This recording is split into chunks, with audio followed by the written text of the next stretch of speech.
Friends, जय हिंद, वंदे मातरम। Welcome back to our YouTube channel. Friends, आज हम बात करने वाले हैं पश्चिम की अपनी जो दोहरी चाल है उसके विषय में। और मैं आज आपको इसमें एक टेक्निकल विषय है, इसे आपको अच्छे से समझाऊंगा कि अभी जो मैं ये वीडियो बना रहा हूँ ना, इस पर आने वाले समय में शायद 10 से 15 दिन बाद लोग वीडियो बनाना शुरू करेंगे। लेकिन मैं आपको ये वीडियो इससे पहले ही लेकर के आ रहा हूँ प्राथमिक सोर्स से। लेकिन आज हम जो बात करने वाले हैं उसमें यह है कि किस प्रकार से जो पूरा का पूरा वेस्ट है, और वेस्ट में हम खास कर हम बात करेंगे अमेरिका की, क्योंकि अमेरिका के आसपास ही वो सारे के सारे घूमते हैं। तो किस प्रकार से अगर आप देखेंगे कि अमेरिका में आप जानते होंगे कि जेपी मॉर्गन एक ग्लोबल फाइनेंशियल सर्विस है। अब ये ग्लोबल फाइनेंशियल सर्विस जो है, इसके द्वारा बहुत सारा मात्रा में गोल्ड जो है उसको परचेज किया गया। अब ऐसा हो क्यों रहा है, ये सारी की सारी जो बातें हैं मैं आपको समझाने वाला हूं। और आज थोड़ा-सा हम कांसेप्ट ये देखेंगे कि जितने भी ये जो फिएट करेंसीज जो होती हैं, जिनको मार्केट में लाया जाता है, और ये जो फिएट करेंसी है कब से शुरू हुई हैं आनी, और इसके पीछे उससे पहले क्या होता था, और वास्तव में असली कांसेप्ट क्या है। ये जो मनी जो वो छापते हैं उसका असली कांसेप्ट क्या है, आज थोड़ा-सा उस पे विषय बात करेंगे और करंट से इसे जोड़ करके देखने वाले हैं। अब आप देखेंगे कि मुद्दा क्या है। आज का जो मुद्दा है, या ये जिस पर हम वीडियो बना रहे हैं, ये मुद्दा वही है जिस पर जो पश्चिम के जो देश है, खासकर अमेरिका, पूरी दुनिया को जो है ज्ञान बांटता था। और ये आप जानते हैं, ज्ञान बांटने के पीछे का जो रीजन है वो है जो कि ब्रेटन वुड सम्मेलन। यानी कि ब्रेटन वुड सम्मेलन का नाम आपने सुना होगा कि 1944 में किस तरीका से जो ब्रेटन वुड्स एग्रीमेंट हुआ था, और वहां पर यह माना गया कि $1 जो है वो $35 बराबर एक औंस मतलब होता है एक मात्रा है, जिसके अंदर अगर आप इस डॉलर्स को, अगर आप औंस को किलोग्राम में कन्वर्ट करोगे तो 0.38 के समथिंग कुछ ऐसा आएगा। आप करके देखना, ठीक है। अब ये जो शुरू में ऐसा माना गया कि अगर आप जो डॉलर बनाते हैं या डॉलर प्रिंट करते हैं, तो उस डॉलर के पीछे आपको लगभग $35 के लिए एक ऑन्स, कितना, $35 अगर आप बनाते हैं तो आपको कितना, एक ऑन्स, $35 पे एक ऑन्स, OUNC, ठीक है। इतनी मात्रा में गोल्ड को रखना होगा। समझ गए मेरी बात। तो इतनी मात्रा में गोल्ड को रखना होगा, लेकिन समस्या क्या आई, आप देखेंगे कि 1944 यानी कि यहां पर जो आकर के द्वितीय विश्व युद्ध खत्म होता है। एक तो द्वितीय विश्व युद्ध के कारण बाद में ये सारा का सारा जो है डॉलर को ही एक करेंसी बना दिया गया, और उसके पीछे गोल्ड वाला जो सिस्टम है ये लेकर के आए। लेकिन जैसा कि आप जानते हैं कि 1971 में प्रेसिडेंट निक्सन आए थे, यानी कि अमेरिका के जो राष्ट्रपति थे प्रेसिडेंट निक्सन, वो आए और उन्होंने देखा कि अगर हम जिस प्रकार से पूरी डॉलर जो है हम उसको प्रिंट कर रहे हैं, तो जितनी तादाद में हम प्रिंट कर रहे हैं, जिस प्रकार से जो इकोनॉमीज ग्रो हो रही हैं, अगर इसी तरीका से होता रहा तो गोल्ड को जो रखने के लिए हम कहां पर, स्थान कहां पर रखेंगे, इतना गोल्ड हम संभालेंगे कैसे। तो अब इसको क्या करा गया, 1971 के बाद में जो यूएसडी होता है, यानी कि जो यूएस का जो डॉलर है, उसको पैक्ड कर दिया जाता है, किससे, फिएट करेंसी से। यानी कि अब आपको पीछे डॉलर, गोल्ड या फिर जो फिजिकल वेल्थ है वो रखने की आवश्यकता नहीं है, बल्कि बस आपको एक आश्वासन दिया जाएगा कि मैं ऐसा, जैसा आपने रुपए पे भी लिखकर देखा होगा कि मैं धारक को इतने रुपए देने का जो है वादा करता हूं। तो ये जो फिएट करेंसी है, इसको जो है लाया गया मार्केट के अंदर। अब समस्या ये क्रिएट होती है कि अब मानो अमेरिका के जो डॉलर है, अब पूरी जो मुद्रा है, खासकर जब हम पेट्रो डॉलर की बात करते हैं, तो बाद में उसको पेट्रो डॉलर के रूप में जाना गया। लेकिन अब समस्या ये हो जाती है, मैंने इसके ऊपर अलग से कई सारी वीडियो बनाई है कि किस प्रकार से जो अमेरिका का जो 37 ट्रिलियन का जो घाटा है, यानी कि जो व्यापार की जो व्यवस्था, वो घाटे की व्यवस्था है, लगभग 370% घाटे की व्यवस्था है। अगर आप देखोगे जीडीपी और डेट टू रेशियो अमेरिका का, तो 370 यानी कि 370% जो है वो आता है। अब अगर आपको ये जो घाटा है इसे पूरा करना है, तो ये पूरा कैसे होगा, अब आपको रिसेट लाना पड़ेगा। अगर आप रिसेट लाते हैं तो डॉलर से, क्योंकि मार्केट किससे चला है, डॉलर पैक्ड है, डॉलर के अकॉर्डिंग ही दुनिया में जितना भी जो पेट्रोल का जो दाम है या फिर अपनी जो मुद्रा है, उनका हिसाब किताब हम डॉलर के आसपास रखते हैं। आप जानते भी होंगे कि डॉलर के मुकाबले रुपया इतना मजबूत हो गया, इतना सस्ता हो गया। अब सारी की सारी जो समस्या है वो यही से शुरू होती है कि अब डॉलर के पीछे तो किसी तरह की कोई वेल्थ है नहीं, लेकिन डॉलर की जो प्रिंटिंग है वो लगातार जारी है। अब मुझे बताइए, आप जब ऐसा होगा तो क्या होता है। अब आप आपको छोटा सा समझाता हूं, क्योंकि आपको ये समझ में आ जाएगा। देखो, किसी भी देश में आपने देखा होगा कि आपके मन में भी, अगर आप इकोनॉमिक्स का ज्यादा जानकार नहीं है, तो आपके मन में याद होगा कि सरकार बहुत ज्यादा रुपए क्यों नहीं छाप देती, जिसे हेलीकॉप्टर मनी कहते हैं, कि पैसा छाप दे और उसको जो मार्केट में डाल दे। लेकिन आपने फिर, आपको अगर थोड़ा सी जानकारी होगी तो आपको ये पता होगा कि अगर सरकार ऐसा करती है तो उससे इन्फ्लेशन आ जाएगा। इसका क्या कारण, इसका मतलब क्या हुआ, इसका मतलब ये हुआ कि अगर आपकी जो इकोनॉमी है वो अगर किसी दर से, अगर तेजी से नहीं बढ़ रही है, और अगर आपने मुद्रा छाप दिया, तो वो क्या होगा, लोगों के पास पैसा आ जाएगा, लोग मार्केट में जाएंगे खरीदारी करने। लेकिन उसके जो बैक में कोई भी जो उत्पादन है वो हुआ नहीं है, या उस रेशो में उत्पादन नहीं हुआ, तो इससे क्या है कि क्रेता ज्यादा है, पैसा हमारे पास में ज्यादा है, तो पैसा की संख्या ज्यादा होगी, तो पैसा लोग ज्यादा देने के लिए तैयार है। अगर पैसा ज्यादा देने के लिए तैयार है, पैसा की संख्या ज्यादा है और माल जो है वो कम है, इसे बोलते हैं इन्फ्लेशन। तो इन्फ्लेशन आ जाएगा। अब यही आप पूरा थोड़ा सा इंटरनेशनल लेवल पर सोच कर देखिए, यही सारा का सारा जो है अमेरिका ने है क्रिएट कर दिया है। अब अमेरिका के चारों ओर है पूरा दुनिया। अब अमेरिका ने तो जो डॉलर है वो छाप करके दे दिया। अब जो छपा हुआ डॉलर है वो पूरी दुनिया के लिए समस्या क्रिएट कर रहा है और अमेरिका के लिए तो करने वाला है। अब मैंने जो वीडियो बनाई थी मैंने यही बनाई थी कि जो 1929 में जिस प्रकार से रिसेशन पूरी दुनिया में अमेरिका की वजह से आया था, क्या 2029 में उसी तरीका का जो रिसेशन है वो आएगा? और मैंने उसमें कई सारे रीजन आपको गिनाए थे कि भाई किस प्रकार से ये पूरी दुनिया ने भांप लिया है, खासकर भारत और चीन ने ये भांप लिया है, इसका अंदाजा लगा लिया है। इसीलिए भारत और चीन दोनों लगातार क्या कर रहे हैं, ये जितना भी जो अमेरिकन ट्रेजरी बॉन्ड्स के अंदर जो भी पैसे लगाए हुए थे, लगातार जो भी मैच्योरिटी होती जा रही है और उसको जो है लगातार हम बेच रहे हैं। और बेचने के बाद में हम क्या कर रहे हैं, गोल्ड इकट्ठा कर रहे हैं और सिल्वर इकट्ठा कर रहे हैं। गोल्ड हो, सिल्वर हो, चांदी हो, यानी कि हम फिजिकल वेल्थ जो है वो अपने यहाँ पे इकट्ठा कर रहे हैं। आप गूगल जाकर करेंगे तो आपको बहुत सारे आर्टिकल्स मिल जाएंगे। अब भारत के पास में 1000 टन से ज्यादा जो सोना है वो इकट्ठा हो चुका है और शायद 10,000 टन से ज्यादा चांदी जो है वो भारत। अब क्योंकि अगर हम पैसे छाप रहे हैं तो उसके पीछे फिजिकल वेल्थ होनी आवश्यक है। अब आगे मेरी बात समझ में आपको? अब देखो, अब समस्या क्या आती है? समस्या ये आती है कि अब जो मैंने आपको शुरू में सारा कुछ बताया कि किस तरीका से पहले जो डॉलर था वो पैक्ड था किसके साथ में, गोल्ड के साथ में। लेकिन 1971 के बाद में निक्सन ने उसको पैक्ड कर दिया किसके साथ में, एक फिएट करेंसी के साथ में। और वही जो फिएट करेंसी है वो पैक्ड हो जाती है पेट्रो डॉलर के साथ में और इसके हिसाब से पूरी दुनिया अपने जो मुद्रा है उनका जो वेटेज तय करती है। क्लियर है ये वाली बात? अब की जो परेशानी है वो ये होती है कि एक कंपनी है अमेरिका की जेपी मॉर्गन। अब जेपी मॉर्गन ने क्या करती है कि 4.7 करोड़ औंस चांदी जो है वो इकट्ठा कर लेती है, यानी कि इतनी सारी जो चांदी है वो इकट्ठा कर लेती है। लेकिन ये जो अगर ऐसा करती है तो उसके पीछे क्या है, अमेरिका का जो मूल सिद्धांत था कि अब हमें सोना इकट्ठा नहीं करना है, बल्कि हम क्या करते हैं, आश्वासन देते हैं और फिएट करेंसी जो है वो छाप देते हैं, कागजी मुद्रा हम छाप देते हैं। लेकिन फिएट करेंसी का मतलब समझ रहे हैं ना आप, उसके पीछे सिर्फ विश्वास है, उस मुद्रा का मूल्य इतना नहीं है। उदाहरण के लिए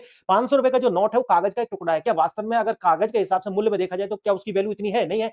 क्या है उसके पीछे? है विश्वास। उसके पीछे आरबीआई ने जो आपको लिख कर, भारत सरकार ने जो लिख कर दिया है कि भाई हम इतना धारक को इतने रुपए अदा करने का क्या करते हैं, आश्वासन देते हैं। तो आप जाकर के किसी भी दुकान को दोगे तो वो आपको उतने मूल्य के सामान आपको दे देगा। बस वही विश्वास है जो सरकार ने दिया हुआ, उसकी वैल्यू उतनी नहीं है। तो यही जो मामला है, जब जेपी मॉर्गन ऐसा करता है तो वो अमेरिका के जो मूल सिद्धांत है, जो मूल सिद्धांत क्या है, मूल सिद्धांत है कि हम तो फिएट करेंसी है, विश्वास है।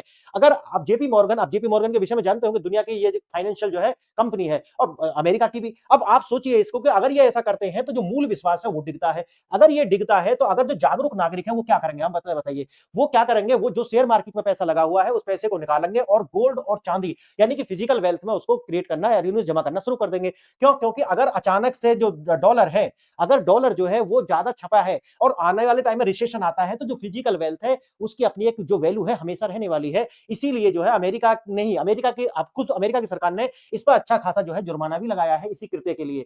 लेकिन बात यह है कि क्या इस पर जो जुर्माना लगाया गया है इससे बात सॉल्व हो जाएगी? नहीं, ये जो संदेश जाना था वो चला गया। एक वीडियो मैंने बनाई थी कि उसमें मैंने बताया था कि एक बेड रॉक नाम की पूरी दुनिया को चलाने, दुनिया की सबसे बड़ी असेट मैनेजमेंट कंपनी है, उसके द्वारा भी 2.1 ट्रिलियन डॉलर की जो असेट्स हैं वो अमेरिका से बेच दी गई हैं। अब समझिए, वो अलग से मैंने एक वीडियो बनाया था। अगर सारी वीडियो चाहिए तो टेलीग्राम चैनल पर जाकर के वीडियो आपको वहां से ज्वाइन कर लेना, आपको मैं सारी वीडियो के लिंक वहां पे प्रोवाइड कराता रहता हूं, आप देख सकते हैं। अब होता क्या है, अब वही है कि जो भारत और जो भारत के लिए जो मजाक उड़ाते थे कि भाई भारत के घरों में इतना सोना रखा हुआ है वो बेकार ही तो है। लेकिन आज अमेरिका उसी दशा में जाने के लिए अब मजबूर है। अमेरिका के जो देश, खासकर अमेरिका या पूरी दुनिया के देश भी इस बात को समझ चुके हैं कि जो भारत की जो प्राचीन जो समझ थी ना, वो हार्वर्ड से नहीं आती थी, लेकिन एक बेसिक समझ जो थी उसने हार्वर्ड जैसे जो विश्वविद्यालय में पढ़ने वाले जो इकोनॉमिक्स है उनको चुनौती दे दी। उन्होंने बता दिया कि नहीं, फिजिकल वेल्थ हमारे पास होनी चाहिए, क्योंकि जो फिएट करेंसी कागज मुद्रा जो छाप रहे हैं उसकी वैल्यू तब तक नहीं है जब तक उसके पीछे उतनी मुद्रा का जो है जो सोना या चांदी या कोई भी फिजिकल वेल्थ नहीं रखी हुई है। आपको क्लियर है मेरी बात, समझ में आ गई? अब देखो पूरा मामला देखते हैं, चांदी की कीमतों का जो दमन। अब आपने देखा होगा कि किस प्रकार से दुनिया के अंदर जो चांदी की कीमतें हैं वो बढ़ रही हैं। और मैंने एक वीडियो बनाई थी जहां मैंने बताया था कि चाइना और भारत किस प्रकार से तेजी के साथ में पूरी दुनिया से चांदी और सोना जो है खरीद रहे हैं। और आपने उसमें देखा होगा 2024 में शायद 800 टन के करीब जो सोना है वो भारत सरकार अपने देश में लेकर के आई थी। अपने डॉलर को मजबूत दिखाने के लिए जो है दशकों तक उन्होंने क्या किया है कि सोने और चांदी की जो कीमत है उसको ऊपर नहीं जाने दिया। उन्होंने कहा कि भाई इसकी कितनी खरीद है, अगर खरीद होगी तो भाई महंगाई बढ़ेगी, अगर मानो सोने की खरीद सब करने लगे तो सोने के दाम बढ़ेंगे। वो इसीलिए कि भाई अगर सोने के दाम ना बढ़े, इसीलिए उन्होंने इसका जो मुद्रा का जो सोने का जो रेट है या फिर ये जो असेट्स है इनके मूल्य आगे बढ़ने ही नहीं दिए उस तरीका से।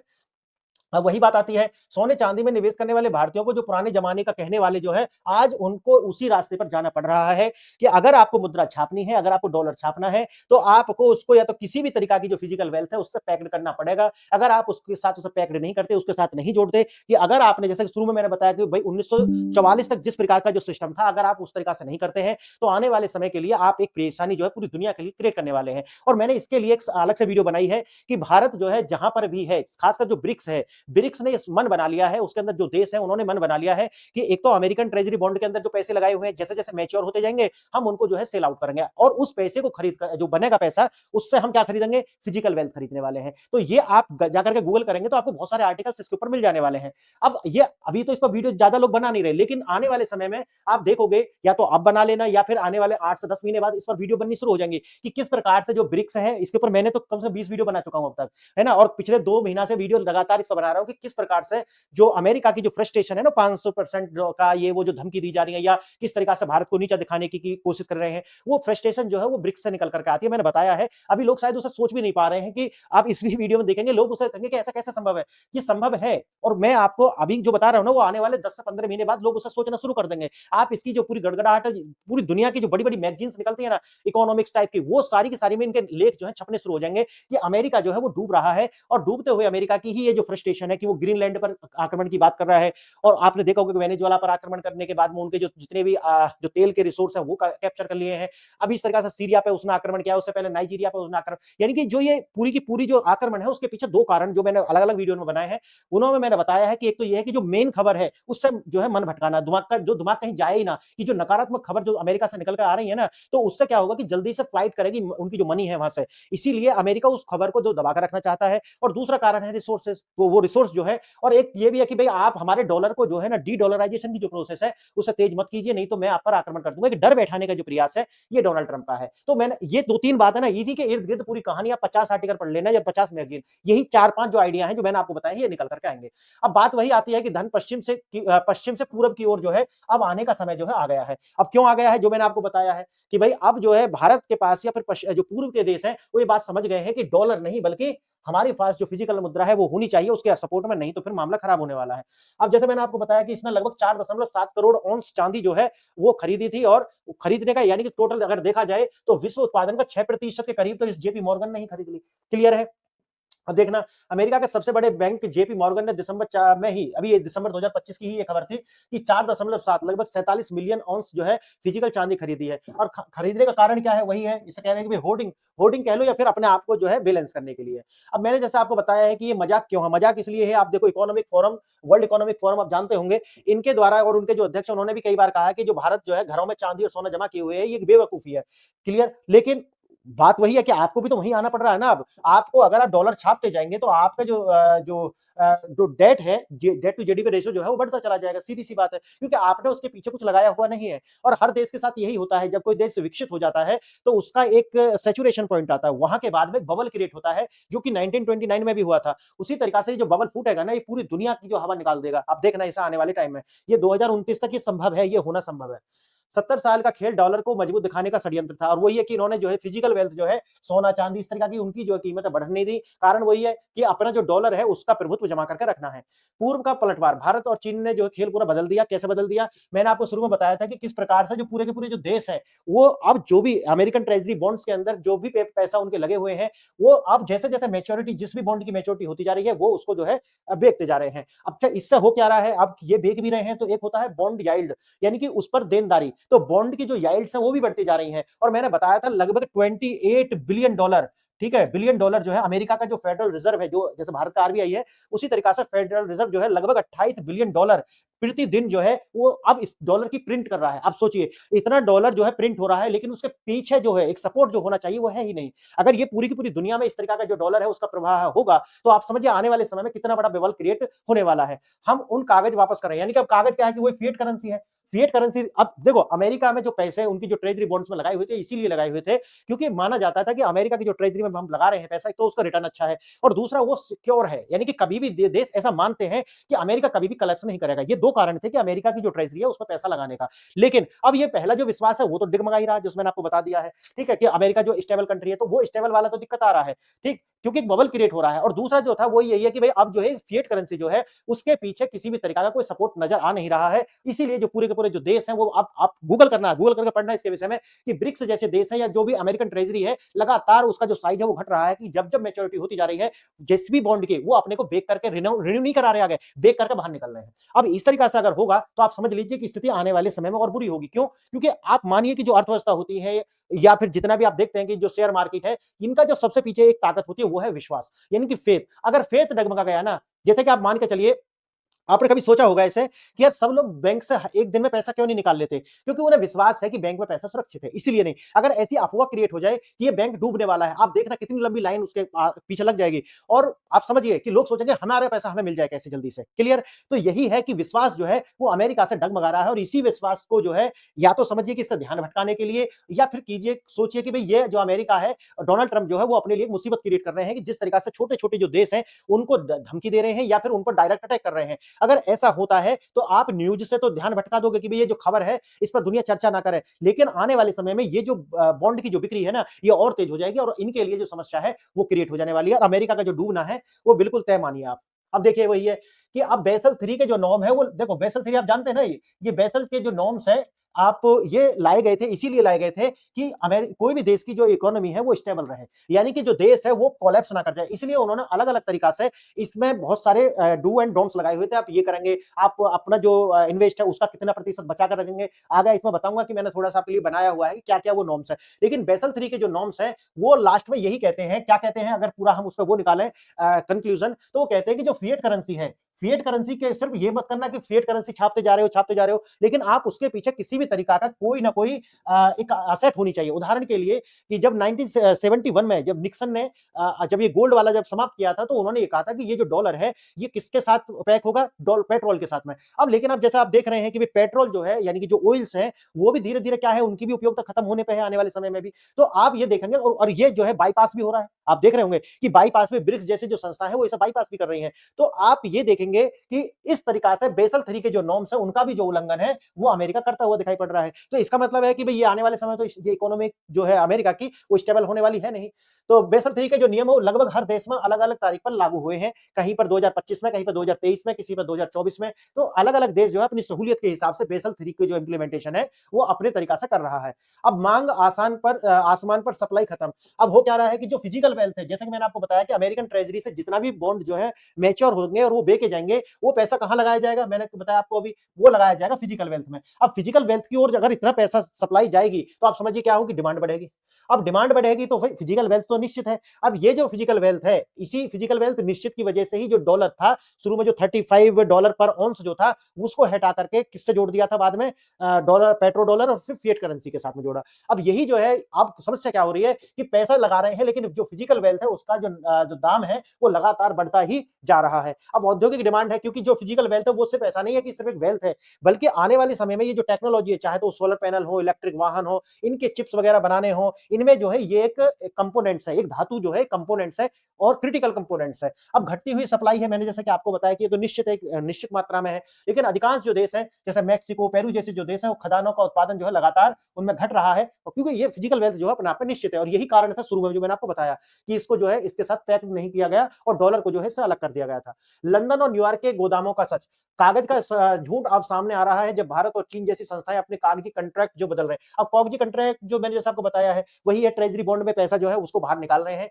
और ये जितना भी फ्लाई करेगा अमेरिका का जो राष्ट्रपति है वो उतना ही धमकी देता हुआ समझ में आएगा। अब पश्चिम से जो पैसा है वो कहां जा रहा है, पूरब की ओर कैसे जा रहा है, ये पैसे को क्या कर रहे हैं, जो भी लगाए हुए थे अभी तक इनके जो गवर्नमेंट सिक्योरिटीज में लगाए हुए थे, ठीक, उस पैसे को निकाल करके फिजिकल वेल्थ में जो है उसको कन्वर्ट कर रहे हैं सारे देश। आइए हम अपनी आंखों के सामने इतिहास बनता देख रहे हैं, और आप देखेंगे अपने सामने ही किस प्रकार से जो कागजी संपत्ति है, जिसमें शेयर हो गए, बॉन्ड्स वगैरह हो गए, वो सारे के सारे फिजिकल वेल्थ की ओर जा रहे हैं, सोना और चांदी की ओर जा रहे हैं।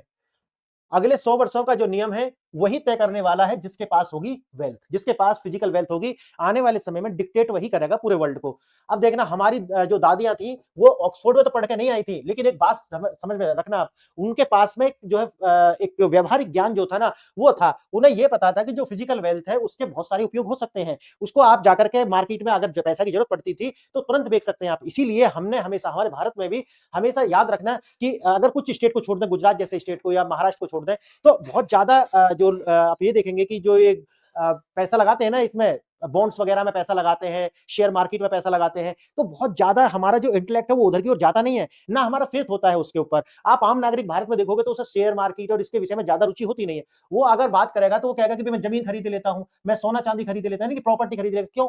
क्योंकि उसे ये पता है कि घाटे का सौदा नहीं है। क्लियर है मेरी बात? लेकिन अगर आप बात फिएट करेंसी की करते हो या फिर शेयर मार्केट की करते हो, तो वहां पैसा दुगना भी हो सकता है, 10 गुना भी हो सकता है, और अधिकांश चांस क्या है, 90% चांस है पैसा जो है वो 2% भी रह सकता है, डूब भी सकता है आपका पैसा। समझ गए मेरी बात? तो हमारी जो दादी नानियां यानी कि जो पुराने लोग थे, उन्हें एक बात समझ में थी कि भाई भाई फिजिकल मनी अपने पास रखना है। अब बात वहीं आ जाती है घूम करके कि जो पश्चिम के जितने भी महान अर्थशास्त्री जो थे, वो जितनी भी मजाक उड़ा लेते थे कि भाई भारत ने अपना इतना सारा जो गोल्ड है वो अपने घर में रखा हुआ है, लेकिन आज वहीं उनको लौट करके जाना ही पड़ेगा। और मैंने जो कि पीछे भी कितनी सारी वीडियोज में बताया है कि 2029 तक एक बहुत बड़ा रिसेट पूरी दुनिया में आने वाला है, और उसकी जो व्यवस्था है कुछ देश कर रहे हैं, जिनमें चाइना और भारत जो है अग्रणी है।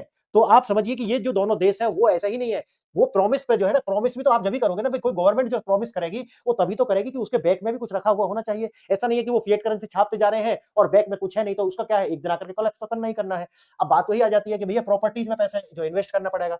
अब बात यह है कि जो ईटीएफ जो है, एक्सचेंज ट्रेड फंड, ये धातु का जो है धातु लेते हैं और आपको एक वादा करते हैं। ये मैंने आपको शुरू में समझा दिया है कि जो फिएट करेंसी है वो भी यही है, या फिर आप जो पैसा लगाते हैं शेयर मार्केट में, बॉन्ड्स वगैरह में, ठीक है, गवर्नमेंट सिक्योरिटीज में, जिसे हम गोवसैक बोलते हैं, तो गवर्नमेंट सिक्योरिटीज के अंदर जो पैसा लगाते हैं उसके पीछे बस एक ही चीज होती है कि भाई हमारी एक विश्वास होता है कि गवर्नमेंट कोलैप्स नहीं करेगी। अगर गवर्नमेंट कोलैप्स कर जाती है तो फिर आप कुछ भी नहीं कर सकते, ये समझिए। तो आपका पैसा बढ़ भी सकता है और खत्म भी हो सकता है, लेकिन ऐसा नहीं हो सकता कि आप आज गोल्ड खरीदें और वो जो है 10 साल बाद उतने का ना रहे, ये पॉसिबल नहीं है। आप मान के चलिए कि आपको 99% जो है ये सिक्योरिटी है कि उससे पैसा अगर बढ़े नहीं तो कम भी नहीं होंगे। लेकिन बात ये नहीं है, अगर इतिहास पढ़ोगे तो देखोगे कि जो गोल्ड है उसके प्राइस बढ़े ही हैं, कम नहीं हुए हैं।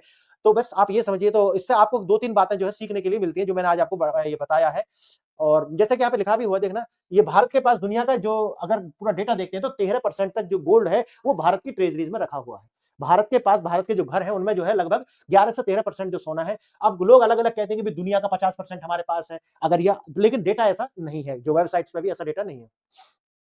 नए युग का उदय, लूटी हुई दौलत को घर लौट रही है। वही है कि जो पूरी दुनिया से जो दौलत को लूट करके ले गए थे पश्चिम की ओर, वो अब लौट करके फिर पूरब की ओर आ रही है। ये खबर मैंने आपको बताई थी कि जो जेपी मॉर्गन है, ये आप गूगल करके पढ़ेंगे तो ये पूरी ब्लूमबर्ग वगैरह जितनी भी रिपोर्ट्स है उनमें ये सब कुछ आई है। अब जेपी मॉर्गन पर जो है इस प्रकार के बाद में जाकर के जो है उन्होंने फाइन भी लगाया है। और भी अगर यहाँ पे देखा कुछ हो तो इसमें तो ऐसा कुछ आ नहीं रहा। ये वही है जो मैं आपको बता रहा था कि एग्रीमेंट हुआ था ब्रेटन वुड का, और ब्रेटन वुड जो है उसने बताया था कि भाई अगर गोल्ड जो डॉलर है उसको लगभग $35 पर ऑन्स के हिसाब से उसको पैक्ड कर दीजिए, ताकि इसके पीछे जो है फिजिकल वेल्थ रहे। अब वही है कि बाद में जाकर के 1971 में जो है वियतनाम के साथ में अमेरिका का युद्ध होता है, और उस अमेरिका के युद्ध, जो वियतनाम युद्ध जो होता है, और फिर दूसरी जो समस्या थी कि इतना सारा जो है, क्योंकि वेल्थ तो निश्चित है, फिजिकल वेल्थ तो निश्चित है, तो इतना हम लाएंगे कहां से, तो फिएट करेंसी पर आना जो है मजबूरी थी, और वही जो है बाद में होता है। ये आप पूरा डॉक्यूमेंट आप चाहते हैं तो टेलीग्राम से जुड़ जाइए, वहां पे आपको सारा कुछ मिल जाने वाला है। आज का जो टॉपिक था बहुत ही ज्यादा टेक्निकल था, आपने देखा होगा, लेकिन अगर आप इस वीडियो को 1 से 2 बार सुनेंगे और साथ ही साथ ये डॉक्यूमेंट आपको मिल जाएगा टेलीग्राम पर, अगर आप इसके साथ इसे पढ़ लेंगे, तो जो आज मैंने वीडियो बनाई है, आज से 15 महीना के बाद में लोग इस पर वीडियो बनाएंगे, तो शायद जब आपको बहुत अच्छे से समझ में आ जाए। अभी मैं आपको बता रहा हूं कि 4-6 महीना तो इस पर कोई वीडियो बनाने वाला है ही नहीं। ठीक है, तो मेरे पास ऐसे सोर्स हैं, तो मैं उस तरह की वीडियो लेकर के आता हूं। बताइए वीडियो आपको कैसा लगा, और अच्छा है तो आप जो कमेंट बॉक्स में जाकर के कमेंट करें, और इससे हमारी रीच बढ़ती है। चैनल को लाइक, शेयर और सब्सक्राइब करें। आपने वीडियो यहां तक देखी, इसके लिए धन्यवाद। नमस्कार।